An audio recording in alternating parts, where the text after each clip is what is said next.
Okay, so the reason that these two topics are put together actually is because the answer that we'll find in the writings actually answers both questions or both problems. So once we get into it, we'll see how it relates to two seemingly very, very different topics.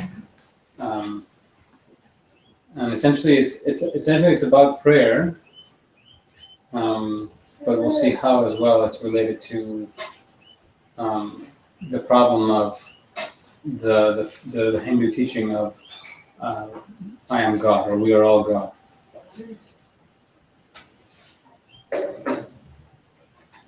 So most of this is going to be actually quotes. It's about narcissism, of course. So most of this will be quotes from the Baha'i writings.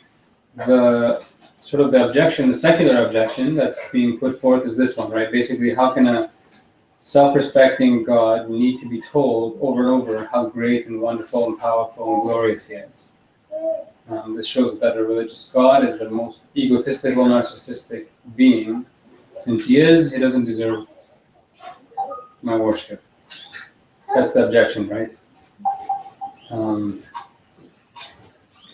This is actually, see if we can watch this just for a second. I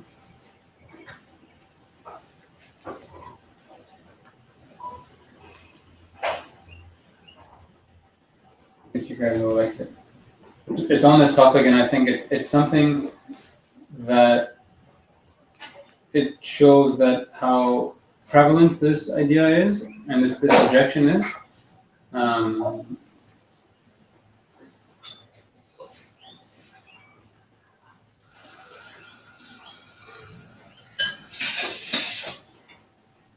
So much to the fact that it's in like this movie. You won't know you guys probably haven't seen this movie, but it's one of the older sort of comedy classics. It's a comedy show, but Monty Python. you guys know Monty Python? Oh, I've seen part of it in math class. It's about logic. There's a whole, but they used to be a sketch comedy group, and then they made several movies. One movie they made was called The Meaning of Life, and this is one like basically 2-minute clip from that movie showing that problem. I'll show it to you here. Is this the witch one? Yeah, you have to exit out full screen mode. Great. That's okay. I'll show it to you in here because it's doing the live recording still. Just to hear it. You just guys can see it on here. Growth and learning. And spotteth wisely the camel before the third hour.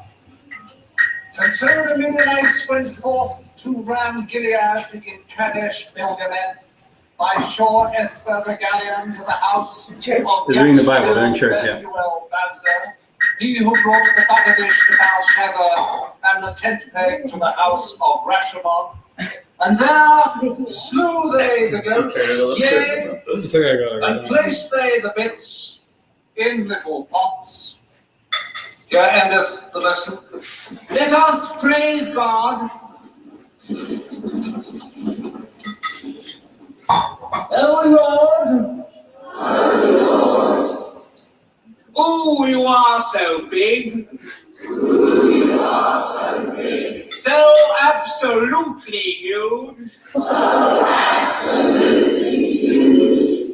Gosh, we're all really impressed down here, I can tell you. Forgive us, O Lord, for this our dreadful toadying. But you're so strong and well, just so super.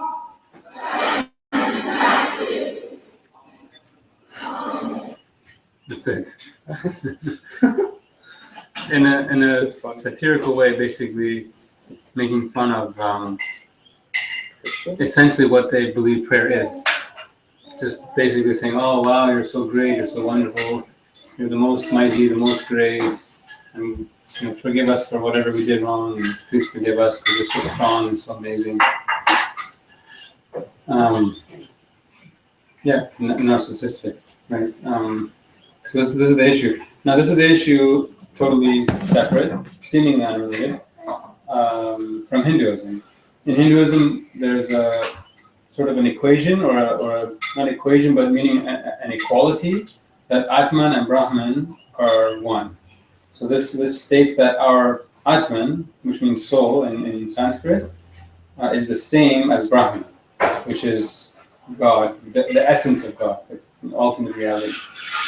The Baha'i faith states that God is eternally transcendent, means above everything else, unknowable and outside of us completely. So first, this contradicts Hinduism. That's one thing. The second thing is that it takes humanity away from realizing their true nature. This is what they would say, right? A Hindu or New Age person would say, your true nature is God within you, the ultimate reality. And separating God from human beings takes away from your true nature, who you truly are, right? To know yourself. So this is a second issue within this one. So I dislike the conception of God in religion. I am aware of the New Age and have come to realize that we are all God. This is not only, so this can be taken, by the way, as from the New Age perspective, not even just Hindus. A lot of spiritualists, New Age thinking people would also take on this ideology, meaning that we're all God. God is within us. Whatever you believe God to be, it's inside of you, and you just have to realize that within yourself. Very popular among the New Age movements, right? So the Baha'i faith contradicts this and is therefore a mechanism to separate humanity from its true nature and station. So this is an issue, right? So the rest of it is going to be basically quotes from the Guardian, from Baha'u'llah, from Abdul Baha, looking at what is the Baha'i perspective on prayer, the nature of the soul, and God. And in that sense, the nature of the soul and God, which is Atman Brahman, relates to prayer because it talks about how the soul and Brahman relate, which is prayer, right? So that's how those two are related. Before we begin, I thought maybe it would be helpful if we went around just, not going around, but just anyone can throw out what you guys think, or what you guys feel about the idea of prayer. What is prayer? Other than the fact that it's communication with God, or it's life, and so on and stuff like that. Like, meaning, when you think of prayer, what is it? How would you best describe what it's doing, or what it is, in your guys' understanding? Besides connection to God. Yeah, and there's that. Like briefly taking you out of the material world. Mm-hmm. Nice. Just as our physical body needs physical food to function, you need the prayers to function, the spiritual. So it feeds you. It feeds us. Yeah. You can go days without praying and you feel kind of Empty. sorry? Empty? Empty, yeah. Mm-hmm. And then once you get back in the rhythm and you start praying again, Mm-hmm. you feel one with God. Yeah. One with Mm-hmm. Humbles you, I think. It reminds you of your station. No, Yes, it's true. grounds you, shocks you. Mm-hmm. You read it. Puts you in your place. Yeah, pretty much. Yeah, we need that. That's true. For me, I always, not always, but I've come to understand that I've come to try to understand prayer in different aspects of our life, where we normally don't consider that as prayer. Because essentially prayer, if you want to boil it down to something really essential, is just praise. Praise of something, whatever that may be, just really, really broadly speaking, not even necessarily religiously speaking.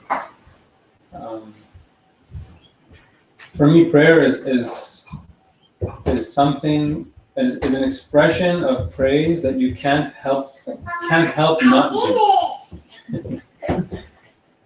So it's a feeling that overwhelms that you just can't help but to express. I think that's true prayer, and you see that I think in I noticed it myself years back when some of you guys know my dog Judo. It sounds weird to say, but it's like an overflowing feeling of like love that I have for my dog, and I feel the way I just can't help but to express is like through grabbing him, going those making certain sounds, singing, dancing, stuff like that. Those I realize I'm like, maybe this is prayer. Maybe this is what I'm actually doing. It's in a sort of primitive way. I'm trying to express my love for him, not even necessarily in a way that he'll understand, but just in a way that I just feel like I need to express. It just has to get out of me somehow. You know what I mean? It's like it's an expression you can't help express. And I think the same thing happens with babies, and not even just your own baby, even just seeing a baby. You start talking to it, and you change. You know what I mean? You start singing to it and dancing to it, and it's something you just can't help doing. But the reason is because you want to communicate and express it in a certain way that you can relate to it, because you know it, right? So obviously, I think to understand prayer in a religious context and with God, I think it implies knowledge of God as well. And so that's how prayer and true prayer, I think, in that sense, how I'm trying to explain with these two examples, can be done. Because once it's done that way, then you will start, I think, come to a place where it's that same thing, kind of like what you were saying. It's like you feel empty when you don't do it. It's like you just have to do it because it's become sort of second nature. On one hand, because of its habit, but on the other hand, also because you've understood so much about what it is that you call God, right? And as long explanation short, that's kind of what I've understood as prayer, as an understanding of prayer. I watched this interview of Rainn Wilson with Oprah, and he said art is like a form of prayer. And then, like, now what you were saying, that kind of makes sense to me now. It's like just out of love and making something beautiful. Yeah.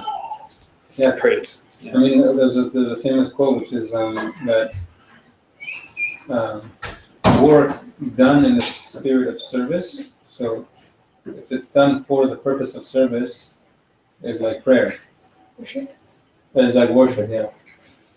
Which is prayer.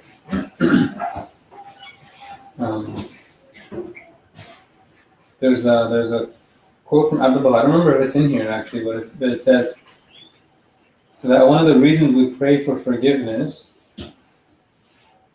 or the prayers that emphasize our humbleness and weakness, is not necessarily to get forgiveness or to get what that prayer is doing, but it's more actually because it's seemly that you do so, something along those lines. It's suitable of your nature to be in that state. You know what I mean? To be in a humble and meek state is suitable for man. Is comely, basically, right? Mm-hmm. It's becoming of man to be in that state. Almost like in a state of it's entered its true nature in a sense. Of servitude and humility. That's the one quality, by the way, that you don't find in God. You know, you find all these qualities and all these sort of superlatives, the most great, the most powerful, the most this, most all these things. But the one thing you won't find is humble or servant. The station of lowliness is the one thing that it's not. Anyways, just wanted to sort of get everyone's thoughts on the topic before we enter it. So let's just start, shall we? Something I have question. Somebody asked me that, why all your prayer always says, oh, I am weak, I'm bad, why? Like here, always they try to bring you up, self-confident, really speak, and you can do it, you are this, you are, and then here behind, oh, yeah. But I myself, I understand it, with God, I want to be like that. I have to feel that way. But I don't know how to explain it to someone who is like that, and they don't like to do anything with faith because of that. Yeah. This brings, oh God, always wants to make us, present to ceremony. Yes, Sid. But they don't understand, but I don't know. So I think these quotes will help. We're going to read some quotes from the writings.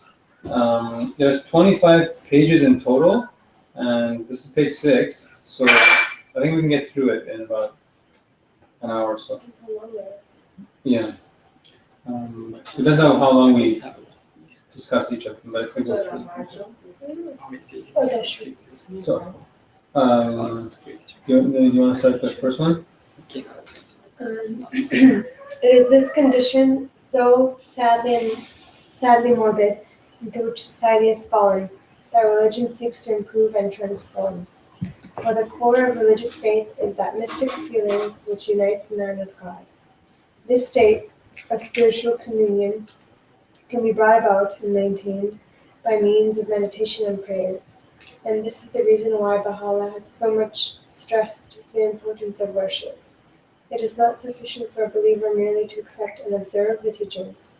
He should, in addition, cultivate a sense of spirituality which he can acquire chiefly by means of prayer. The Baha'i faith, like all other divine religions, is thus fundamentally mystic in character. It is the soul of man which has first to be fed, and this spiritual nourishment prayer can best provide.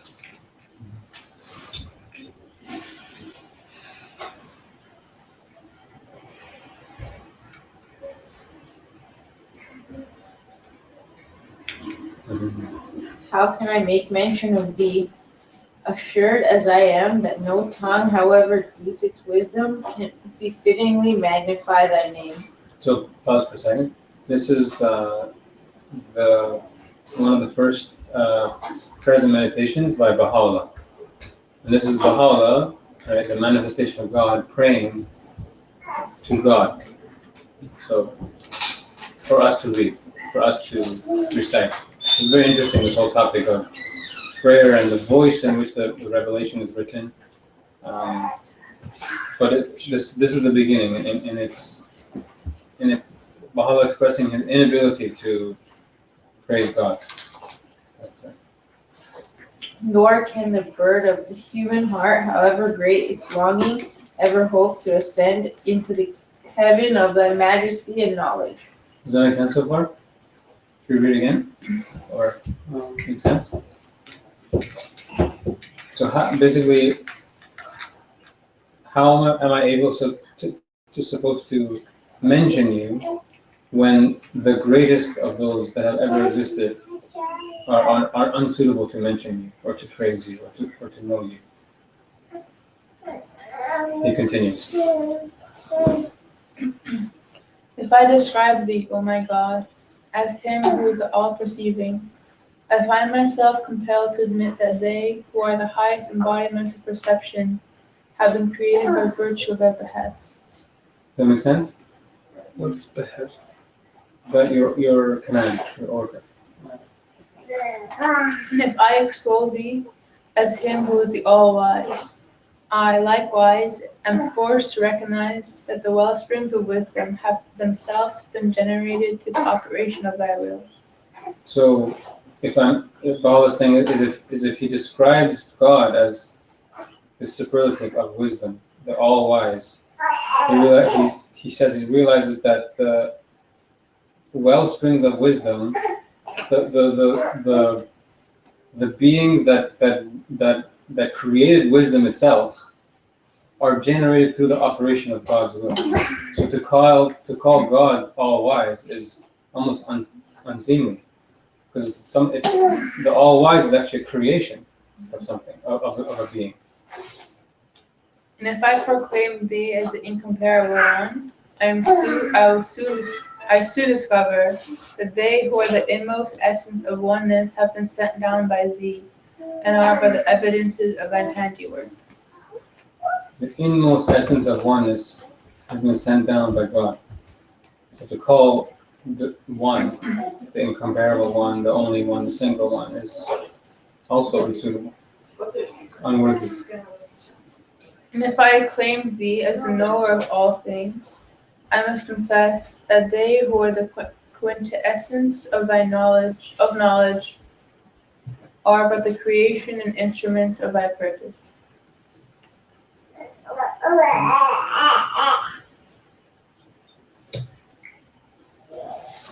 The loftiest sentiments which the holiest of saints can express in praise of thee, and the deepest wisdom which the most learned of men can utter in their attempts to comprehend thy nature, all revolve around that center which is wholly subjected to thy sovereignty, which adoreth thy beauty and is propelled through the movement of thy pen.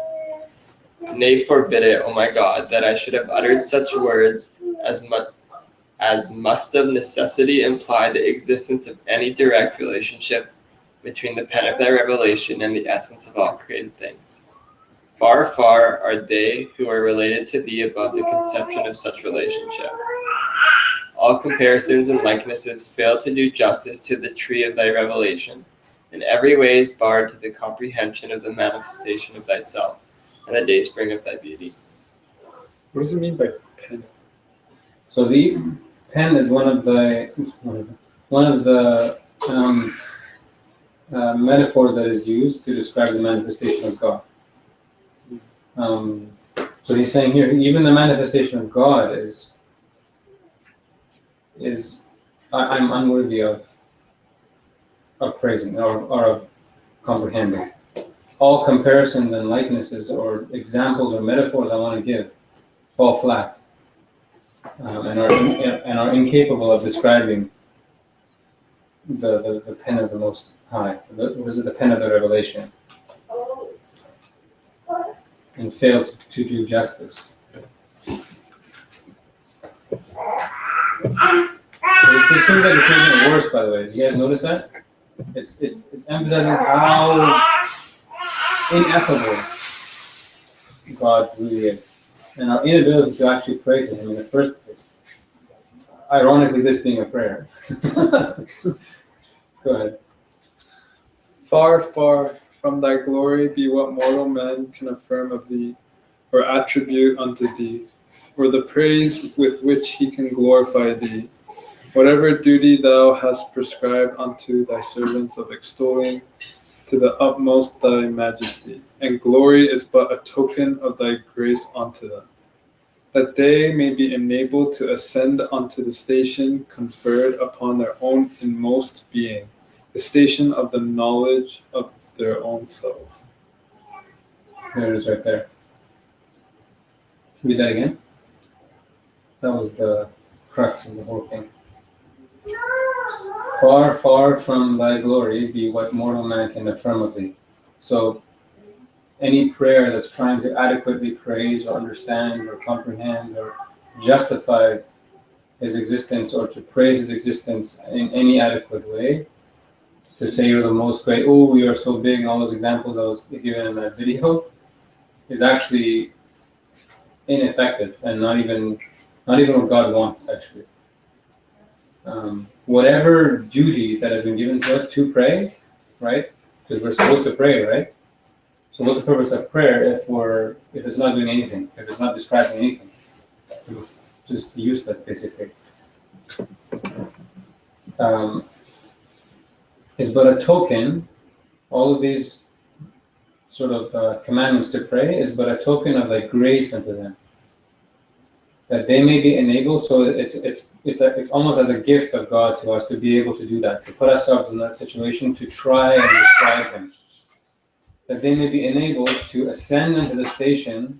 So we're going up to a station by doing this, by praying, in a way that is describing something that is undescribable, praising something that is unpraisable. It brings us to the station of our inmost being, who we truly are, and bring us to the station of the knowledge of our own selves. So in reality, what you're doing when you're praying is actually understanding yourself, understanding who you truly, in your nature, what it truly is. It sounds kind of weird, but that's really what's going on. So this is the actual result of it. This is the actual what's actually going on, right? In a way, the question is kind of neutralized in a way, because you can't really say God's a narcissist because it's really for us in the first place. And second of all, it's understanding our own beings. It's understanding our own selves, right? It's not actually praising adequately anything. So it's kind of saying it's like the prayers are just more for kind of our benefit rather than anything for God, really.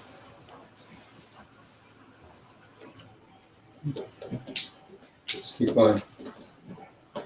The more we search for ourselves, the less likely we are to find ourselves. And the more we search for God and to serve our fellow men, the more profoundly we will become acquainted with ourselves, and the more inwardly assured.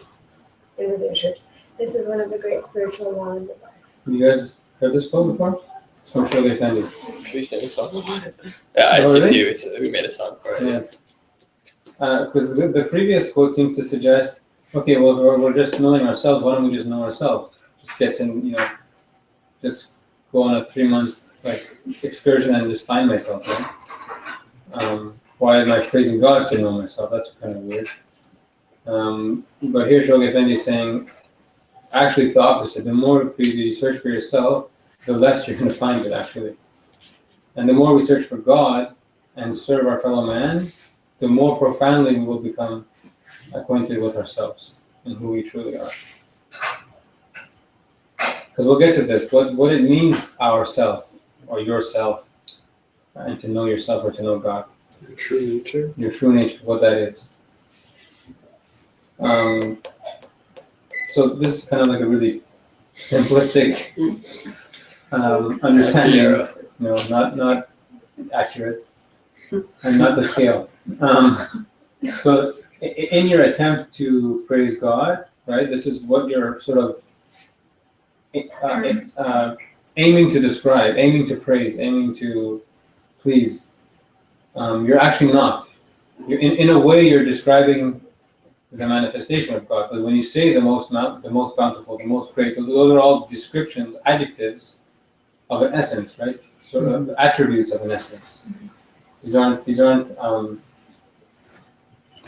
essence, right? They're attributes, which is the manifestation of God. But according to Baha'u'llah, actually, it's even unbefitting of the manifestation of God to suggest such a thing. So in reality, it's in that being your goal actually ends up serving the human soul, humanity. Excuse me. It's almost as if you had an arrow that you point it towards God, and it goes up and it lands down, and intending to hit the sun, they actually end up hitting the ground.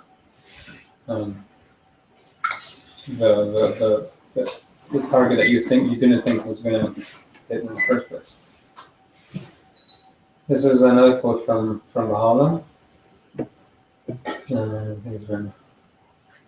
Through the teachings of this day star of truth, every man will advance and develop until he attaineth the station at which he can manifest all the potential forces with which his inmost true self have been endowed. It is for this very purpose that in every age and dispensation the prophets of God and his chosen ones have appeared amongst men, and have evinced such power as born of God and such might as only the Eternal can reveal. Is this nirvana? Isn't that from like a religion, reaching nirvana? Is this like the same? Buddhism. Yeah. Yes. Buddhism? So,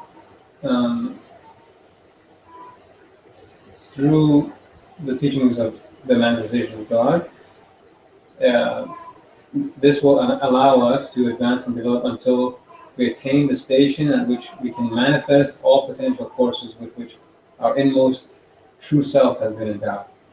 So I think we're getting closer to understanding what it means by knowing ourselves, knowing our true nature, right? Something that has been that true nature has been endowed, has been given to us by God, right? This is answering the Buddhist,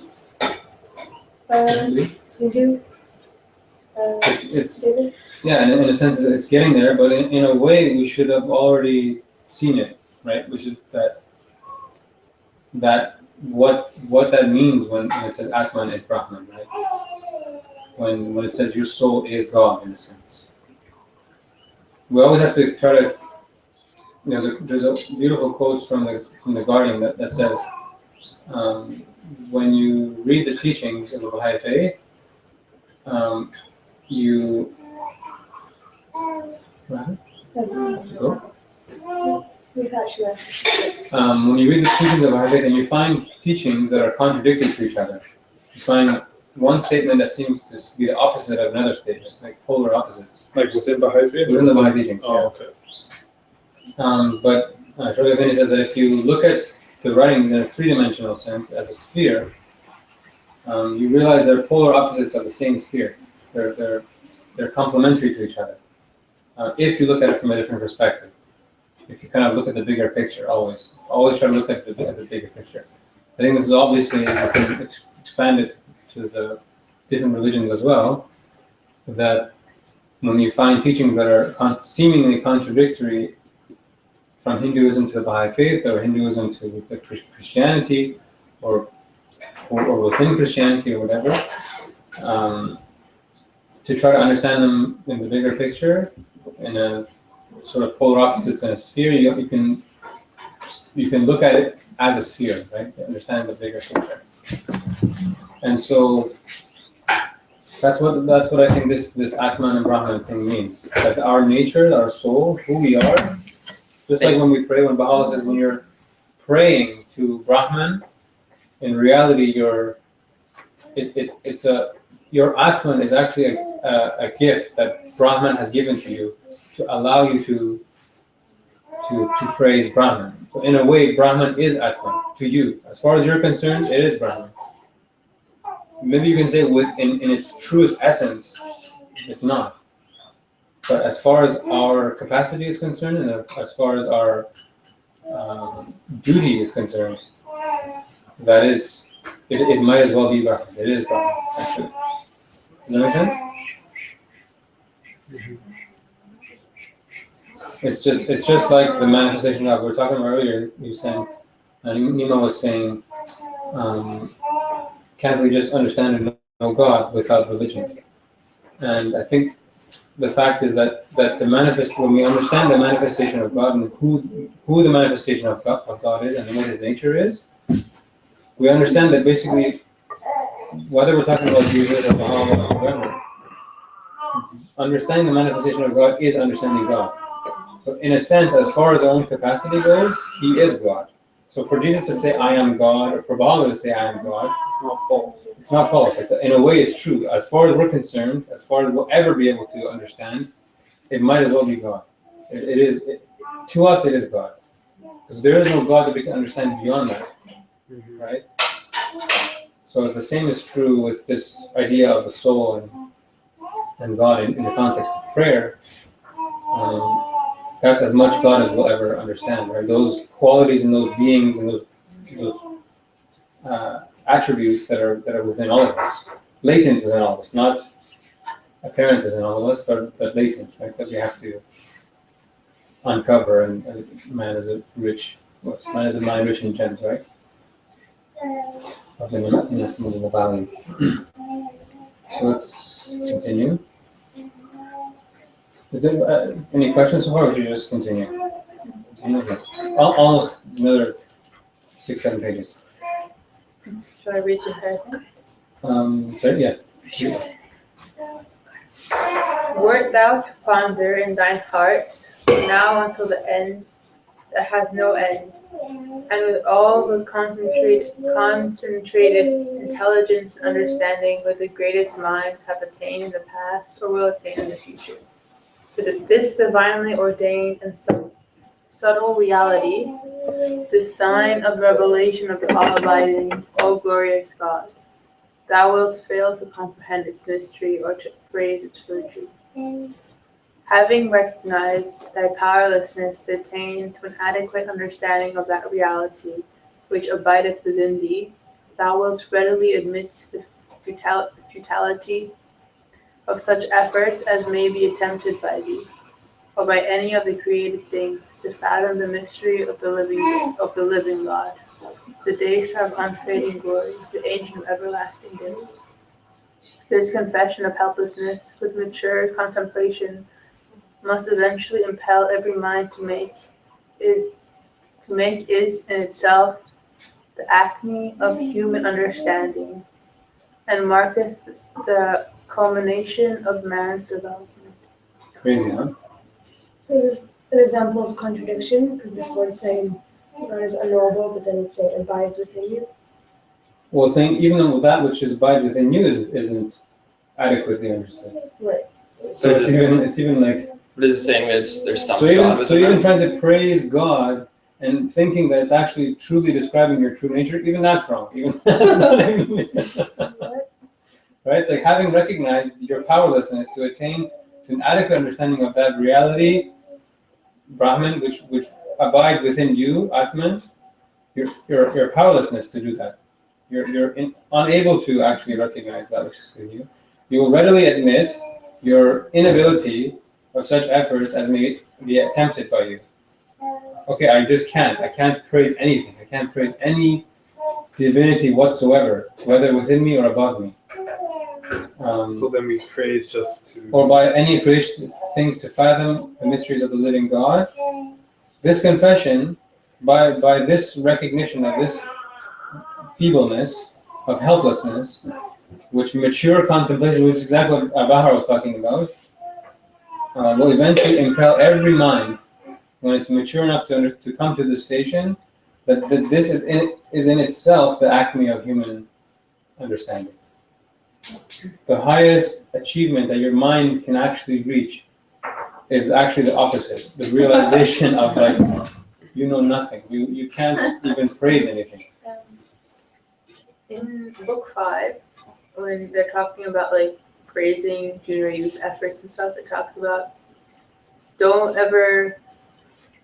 say, oh, good job for doing this. Be like, oh, I'm so thankful that God's attributes are enlightened in you, and something like that, right? Exactly, yeah. So again, it is not saying to not do that. It's saying when you truly realize by doing that, because you're told to do that, because that is seemly of you, that in doing that you're actually not able to do it justice. You're not adequately doing it justice. But you're doing it because it's in your nature to do that, and it's seemly to do that. And in your recognition of your inability, this inability recognition is the highest achievement.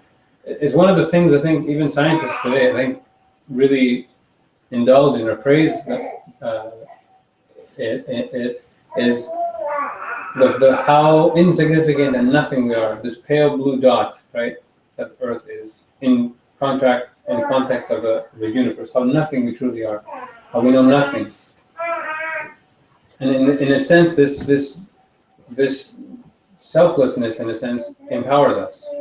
Makes us feel like, wow, like how amazing, how great is the universe. It's inspiring, actually, because it rises above our humanity.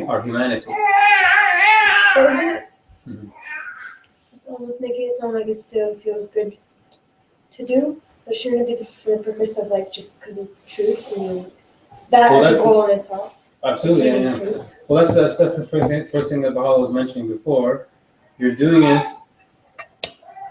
The reason you do it is because out of duty, because it's seemly, it's in your nature to do so, right? That's the reason you do it. But in trying to understand it, when you understand that it's that in reality it's feeble to think you're actually praising something adequately, that actually itself is itself an empowering and sort of what's the word? Culminating in man's development. Man's development. It's the culmination of man's development, meaning the completeness of your development.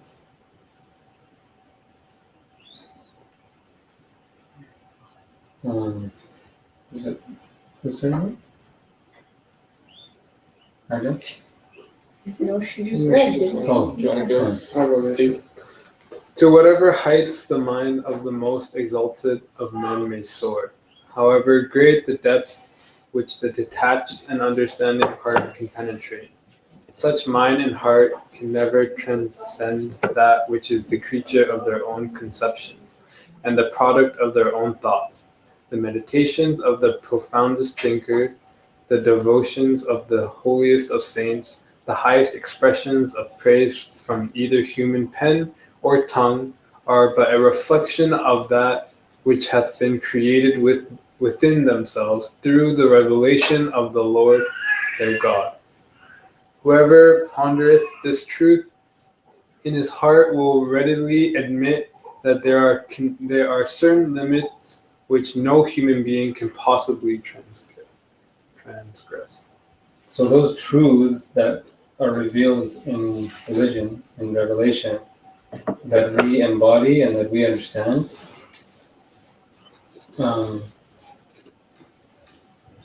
so let me read that again. The meditations of the profoundest thinker, the devotions of the holiest of saints, the highest expressions of praise from either human pen or tongue are but reflections.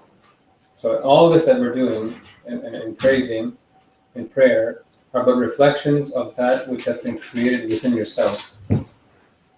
What within yourself? The truths found in the revelation that you embody. So those truths that you yourself embody in yourself, right, are what you're reflecting actually when you pray. Which you don't understand. Which you don't actually understand anyway.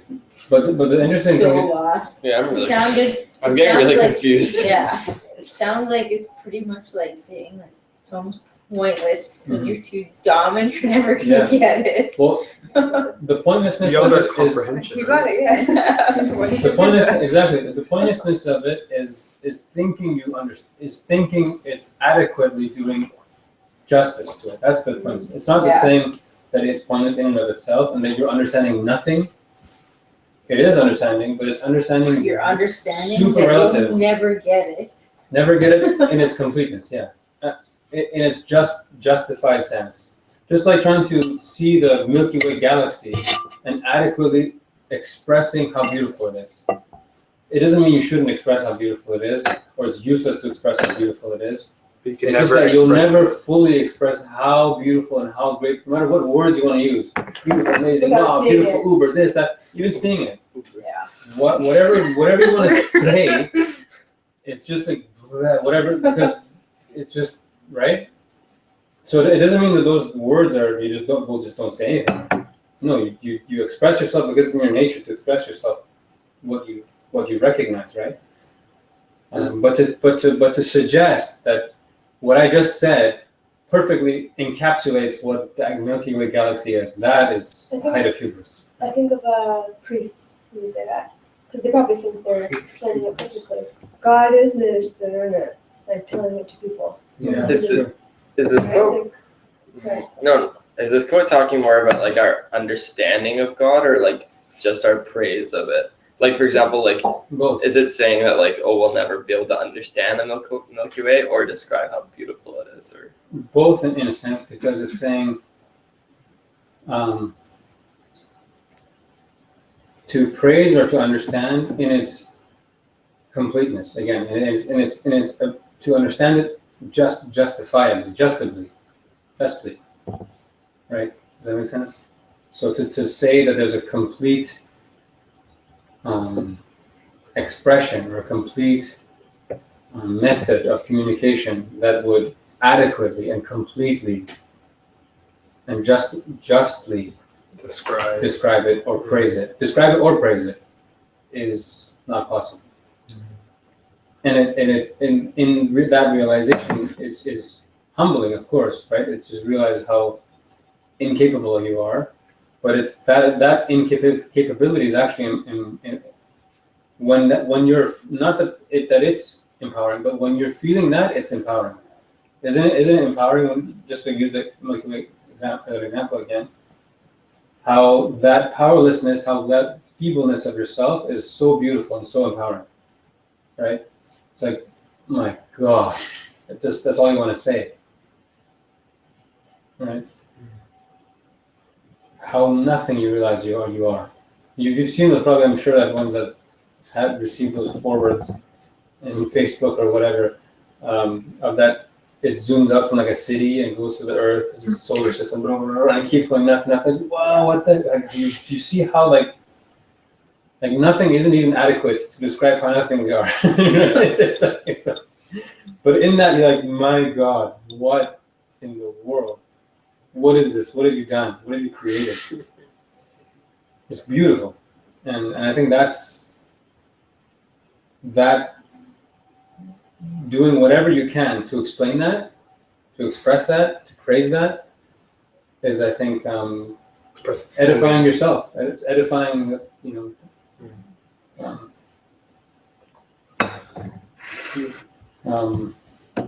So again, the feebleness is related to the assumption that you're understanding it in its totality. Sorry, go ahead. Oh no, I was just gonna say, why is there a picture of a monk? But then I read meditation. Oh yeah, it's just like certain words might be related. Just trying to make the slide pretty, basically. It's a nice photo. I think it's in Thailand or Cambodia. Is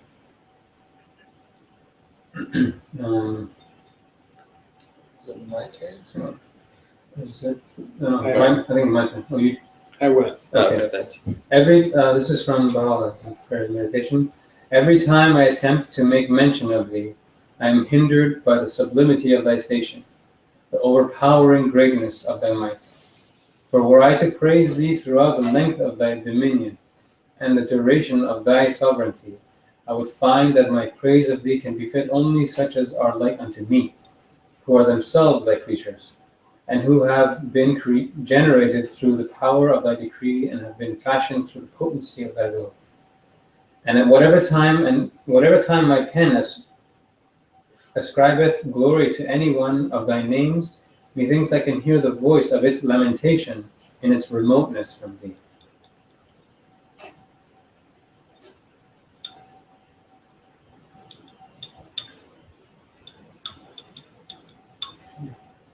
Yeah.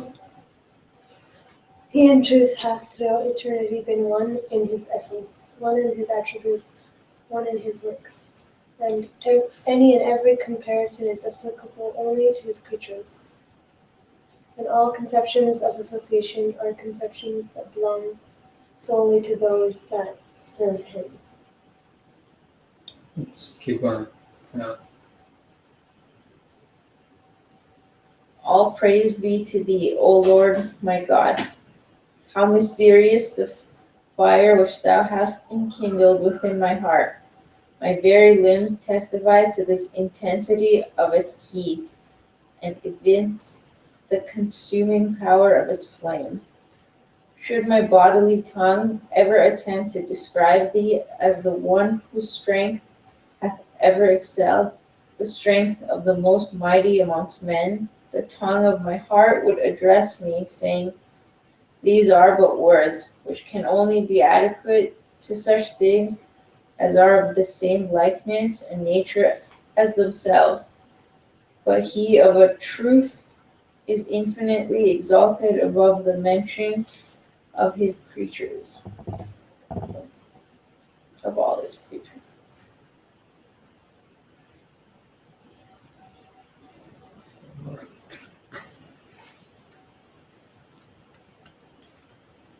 Thy might beareth me witness.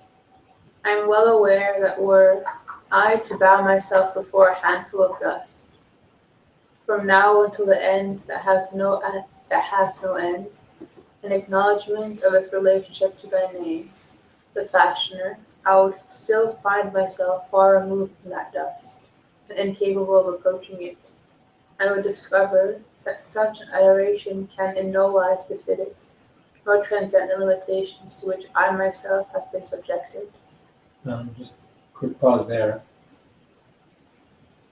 So to essentially look at to a handful of dust to be able to try to adequately understand one of God's attributes, which is the fashioner, the creator, that which created this sand in a sense, would be unbefitting, right?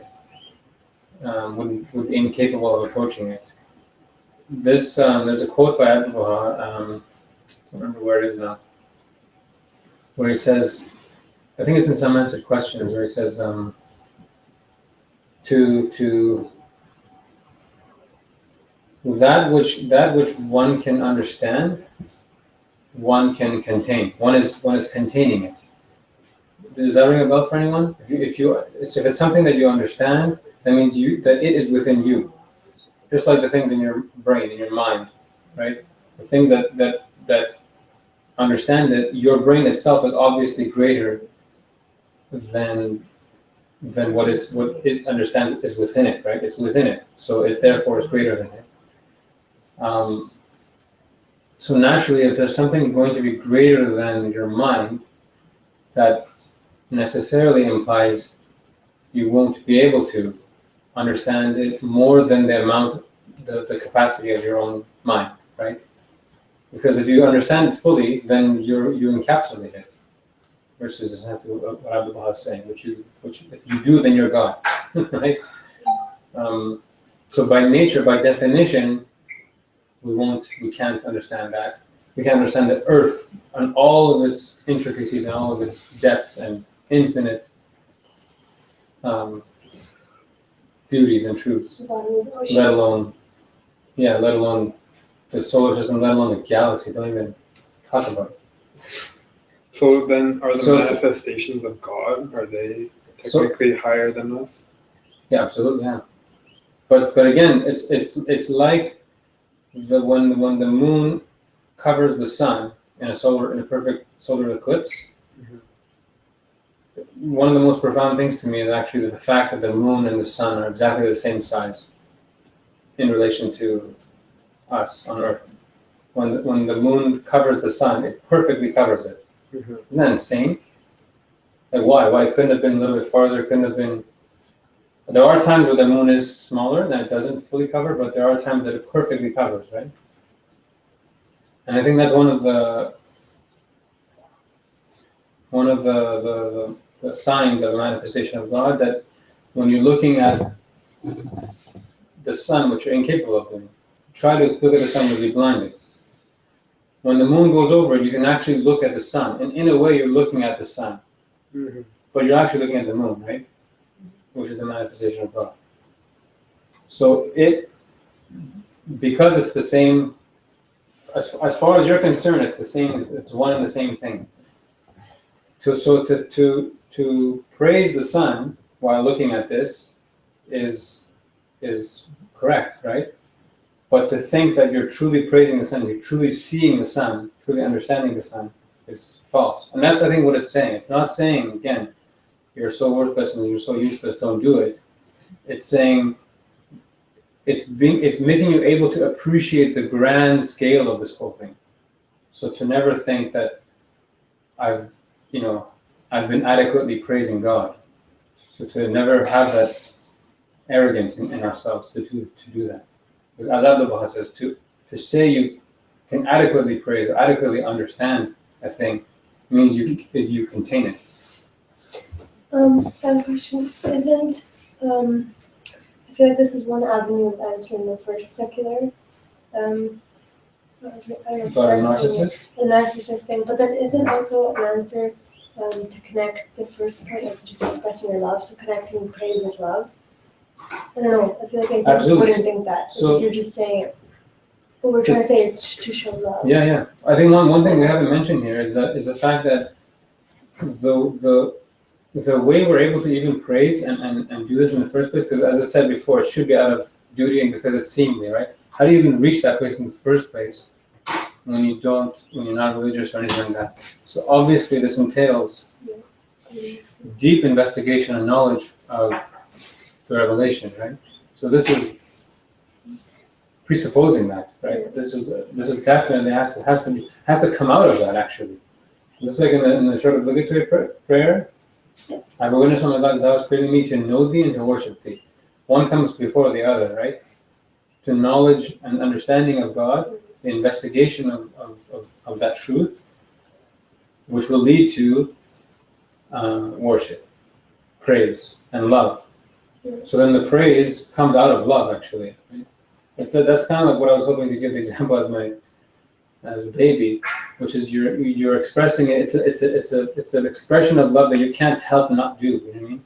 To the child. Also, isn't there a thing of like cavemen used to just worship the sun because it was just in their nature to just like. Yeah. It's like I don't know. It's genetic. It's like biological. The example that I think Abdullah gives in some answer questions is the plants that direct their gaze to the sun wherever it goes. There's actually some studies that done in some chimps or bonobos. I forgot which primates, but it's one of the first time they've seen an example of some sort of like praise in a really minimalistic sense of an animal expressing awe at something. This is what scientists think they're seeing, and it's apes that or these type of apes. I don't know which kind. I think it's bonobos that have sort of in this next to this waterfall. I think it's in South America. And there's this really beautiful waterfall, and next to the waterfall, there's a kind of like this. It's all forest, and then there's this clearing that these apes do this sort of ritualistic backflips when they come close to it. So they come close to it, and they sort of either together or individually will do this like circle, circle, circle, backflip, circle, circle, circle, backflip, and like looking at it, and then they will continue on their way. It's really bizarre, like behavior that scientists have. They're sort of one of the explanations that they've tried to give is that it's sort of a primitive way of seeing something greater than itself, and in a small sense, understanding it in a way, as much as an ape can understand a waterfall. But in some sense, it's beauty, right? Grateful, so true. Yeah, we don't know. I mean, regardless if that's actually what's happening.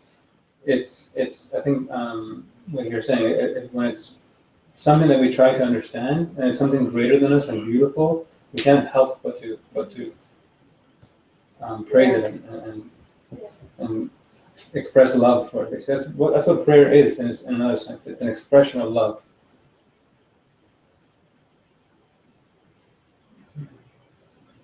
Sorry, we're long, huge. The second paragraph. Yeah, huge tangent on that. Continue. Sorry.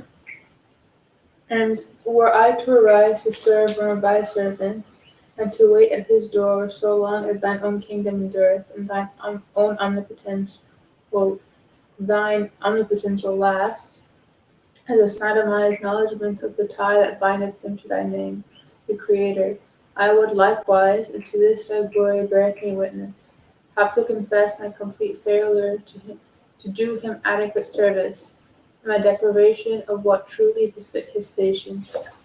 And this for the reason that I recognize in them naught else except the bond that bindeth them to thy names and thine attributes.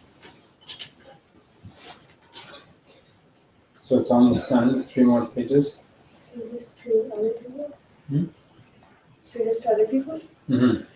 So for one to serve, it says one to serve one of thy servants, and to wait at his door so long as thine own kingdom endureth forever.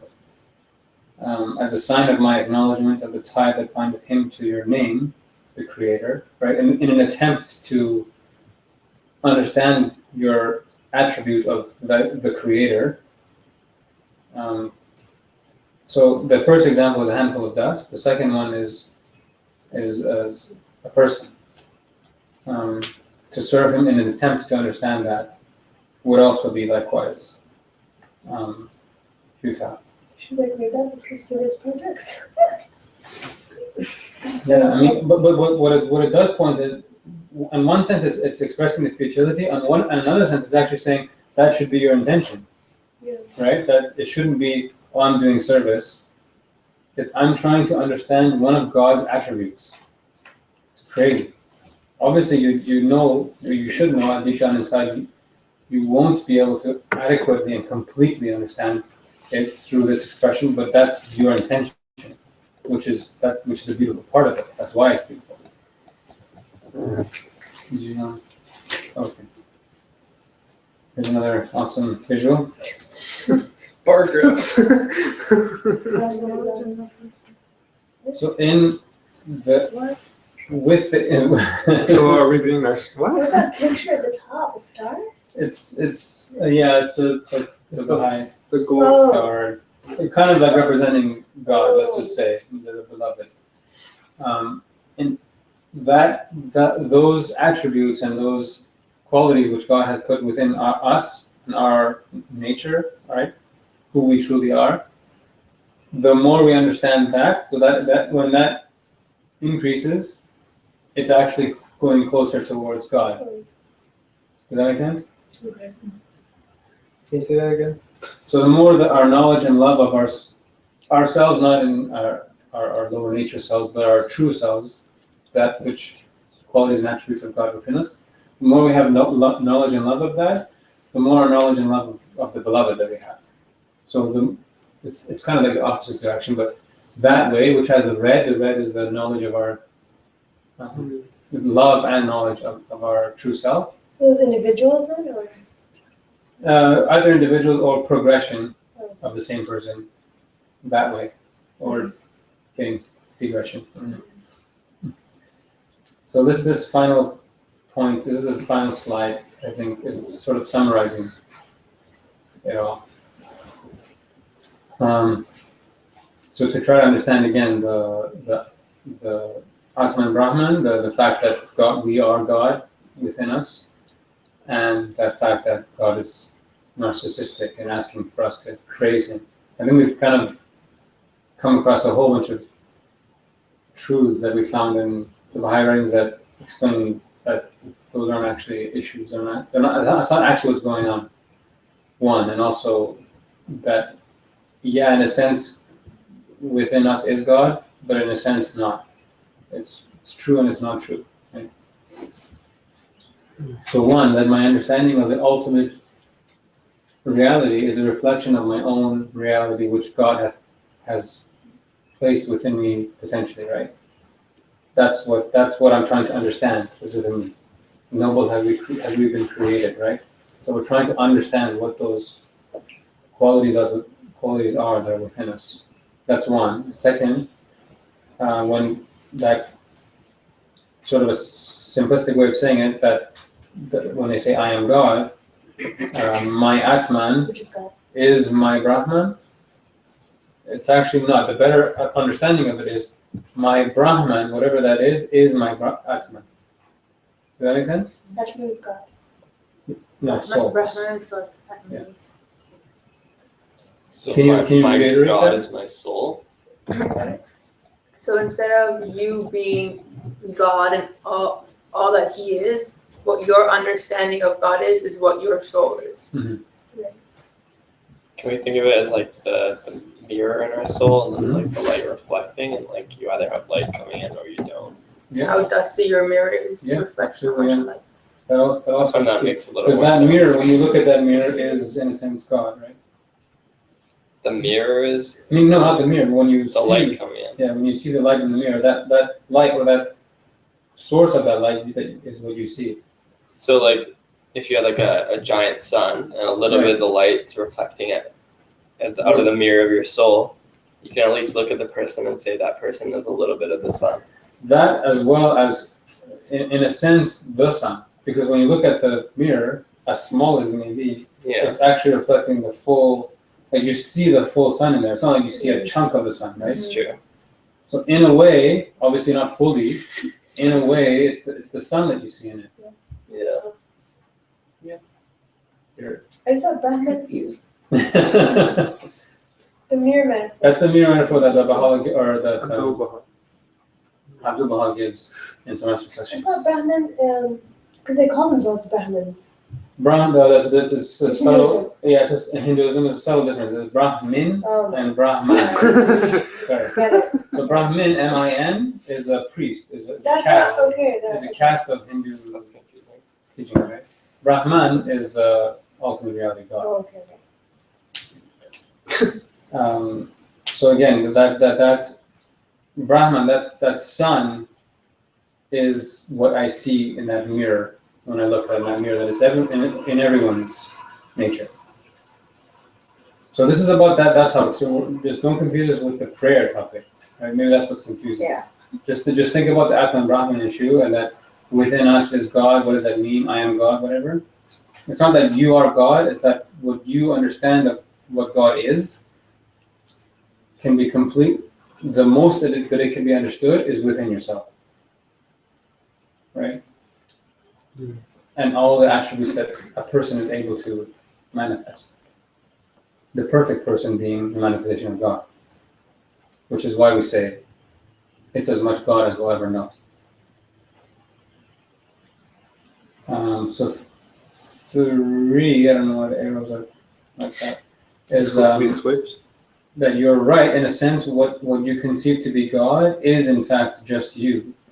This will always be true. You will always have a God throughout eternity, and that God will always be a reflection of your own reality. And the last, that I now realize that what I conceive to be my God is actually what is within the people all around me. This is sort of an implication of that, right? Were I to serve them all for reality, I would fail to do them justice. That's my goal. That's my hope. Which is also because we can't understand the manifestation of God, and we can't understand God. Mm-hmm. It's that image too, right? Mm-hmm. Yeah. This. Hold on. This is a very important image. That one. 100% accurate. At least. Oops. Why is a star everywhere? I think it's actually a link to the menu. Let me see. Let me try. Yeah. Dude, Rob is so good. So these are all the sections, I think. Purpose of prayer. This is so good. Yeah, Rob did all this. Yeah, we'll go to. These parts from Gleaning, you'll notice is page 3. It's like right in the beginning. It's right, like that's the. It's beautiful when you actually go into Gleanings, and you won't see any chapters, you won't see any table of contents or anything like that. It just starts. It's just like one, boom, goes right in, right? It's kind of awesome in a way, right? It's just like the ocean of revelation just like pours out. When you read it several times, you actually start to find that Shoghi Effendi didn't randomly put those 100 some odd selections or gleanings together, but it actually has an order. There's actually, it's almost like a group of compilations in relation to each other. So it first begins with this topic, the knowledge or the inability thereof of God. That's what it begins with. If I'm not mistaken, that's similar as well with prayers and meditation, which is another work that Shoghi Effendi put together. If anyone asks you what is one book that you would take with you on desert island and you can have no other book, it's prayers and meditations. Oh, I thought you were going to say Gleanings. Yeah, that's what I was thinking. Yeah, why not please? It's prayers and meditations. Because in that is Prayers and the culmination of all human potential. Right?